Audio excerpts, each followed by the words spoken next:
Now we're back. Now I am reading Leviticus 10. The death of Nadab and Abihu.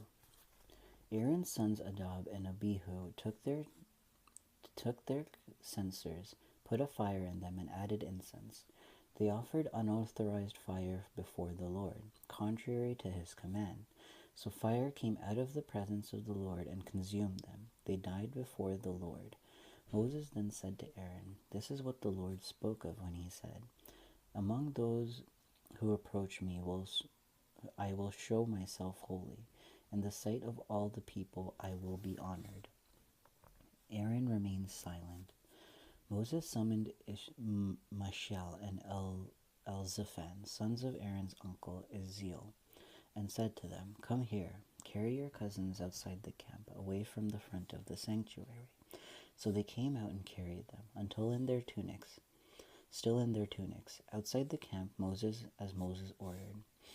Then Moses said to Aaron and his sons Eleazar and Ithamar, "Do not let your hair become unkempt, and do not tear your clothes, or I will die, and the Lord will be angry with the whole community.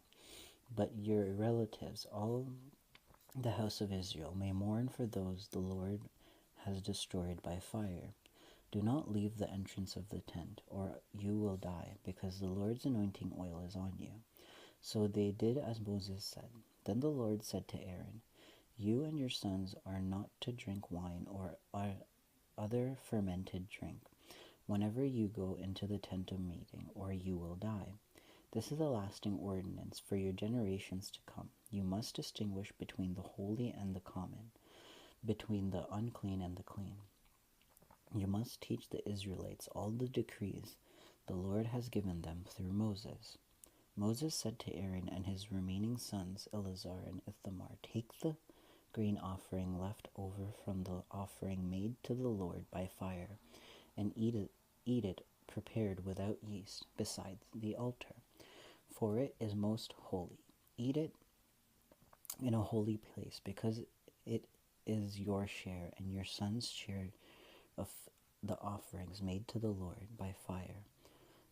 For so I have been commanded. But you and your sons and your daughters may eat the breast that was waved and the thigh that was presented.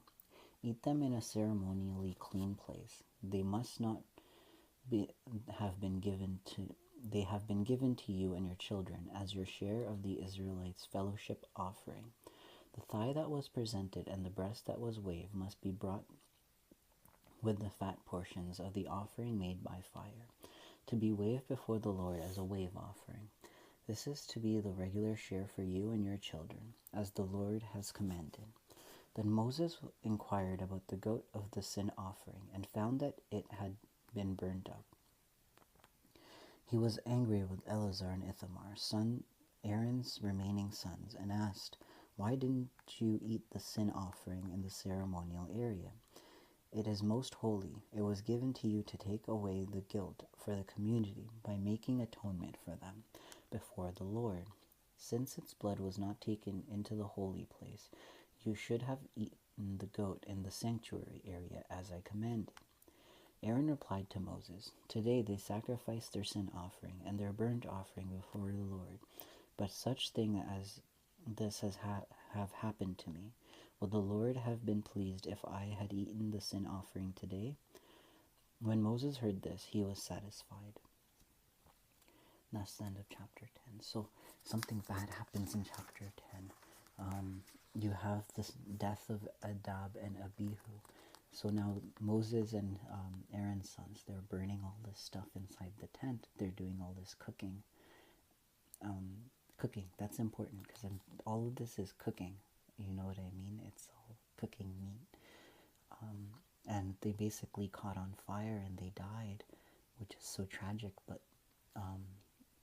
Moses still was able to make the people, they saw it as a sign from God, and he was able to make the people continue cooking and worshiping the Lord. And the other two sons of Aaron, they said, they didn't want to eat because of what had happened, and they didn't eat. They cooked, but they didn't eat because how their brothers were burned. And yeah, that's the end of that chapter. Now I'm going to do a wrap-up video before I go.